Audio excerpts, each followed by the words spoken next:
Praise the lord. దేవి నామానికి మహిమ కలుగును గాక. ప్రభువైన యేసుక్రీస్తు నామంలో మీ అందరికీ శుభాలు తెలియజేసుకుంటూ దేవుని బిడ్డలారా, మరి దేవుని వాక్యం అంటా ఉంది, మందసములో ఉన్నటువంటి అహరోను చేతికర్ర ఎందుకు చిగురించిందనే మాటను మీకు తెలియజేయాలని ప్రభు పేరట నేను ఆశపడి ఉన్నాను. దేవుని బిడ్డలారా చూడండి, సంఖ్యాకాండం 17వ అధ్యాయం సెలవిస్తూ ఉంది. మరి 12 గోత్రాల నుండి ఒక్కొక్క కర్రను తీసుకొని మందసంలో పెట్టారు. దేవుని బిడ్డలారా, మరి ఆ 12 గోత్రాలకు సంబంధించినటువంటి లేవి గోత్రానికి సంబంధించినటువంటి మరి అహరోను చేతికర్ర కూడా అందులో పెట్టారు. కానీ ఉదయంకంతా చూసినప్పుడు అహరోను చేతికర్ర మాత్రమే చిగుర్చినట్టుగా బైబిల్ వాక్యం సెలవిస్తూ ఉంది సంఖ్యాకాండం 17వ అధ్యాయంలో. మరి ఎందుకు మరి అహరోను చేతికర్ర చిగురించి బాధము వచ్చినట్లుగా మనం అక్కడ చూస్తూ ఉన్నాం. దానికి కారణం ఏంటిది అనంటే, మనము 16వ అధ్యాయంలో చూసినట్లయితే తెగుళ్ళు అక్కడ వస్తూ ఉంటవి. ఆ తెగుళ్ళ వల్ల ఇశ్రాయేలు ప్రజలు చనిపోతూ ఉన్నారు.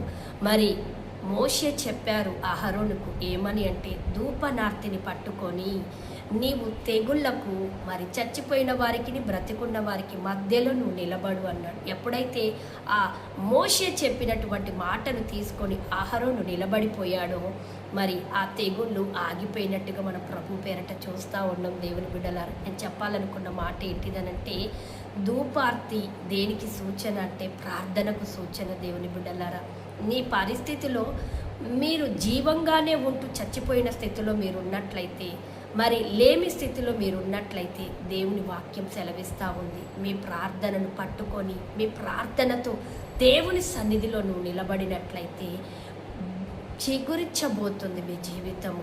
ఎండిపోతుందా? చిగుర్చబోతుంది. మరి ఎడారి లాంటి జీవితం ఉందా? దేవుడు అంటున్నాడు పుష్పించబోతుంది అంటున్నాడు. దేవుని వాక్యం సెలవిస్తూ ఉంది, ఎడారిలో త్రోవను కలగజేసే దేవుడంట. ఆమేన్. మరి నీ జీవితం ఎలా ఉందో దేవుని బిడ్డ నాకు తెలియదు, కానీ ఈరోజు నీతోనే మాట్లాడుతూ ఉన్నాడు. ఎండిపోయిన నీ జీవితానికి మరి కర్ర ఎండిపోయింది కానీ చిగుర్చింది. దేవుని బిడ్డ, నీ ప్రార్థన అనే ధూపార్తిని నువ్వు చేత పట్టుకుంటే ఎక్కడ ఎండిపోయిందో సమస్తాన్ని, నీ జీవితాన్ని, నీ కుటుంబాన్ని, నీ ఆరోగ్యాన్ని చిగుర్చే దాంట్లోనికి నడిపించబోతుండు. ఆమేన్.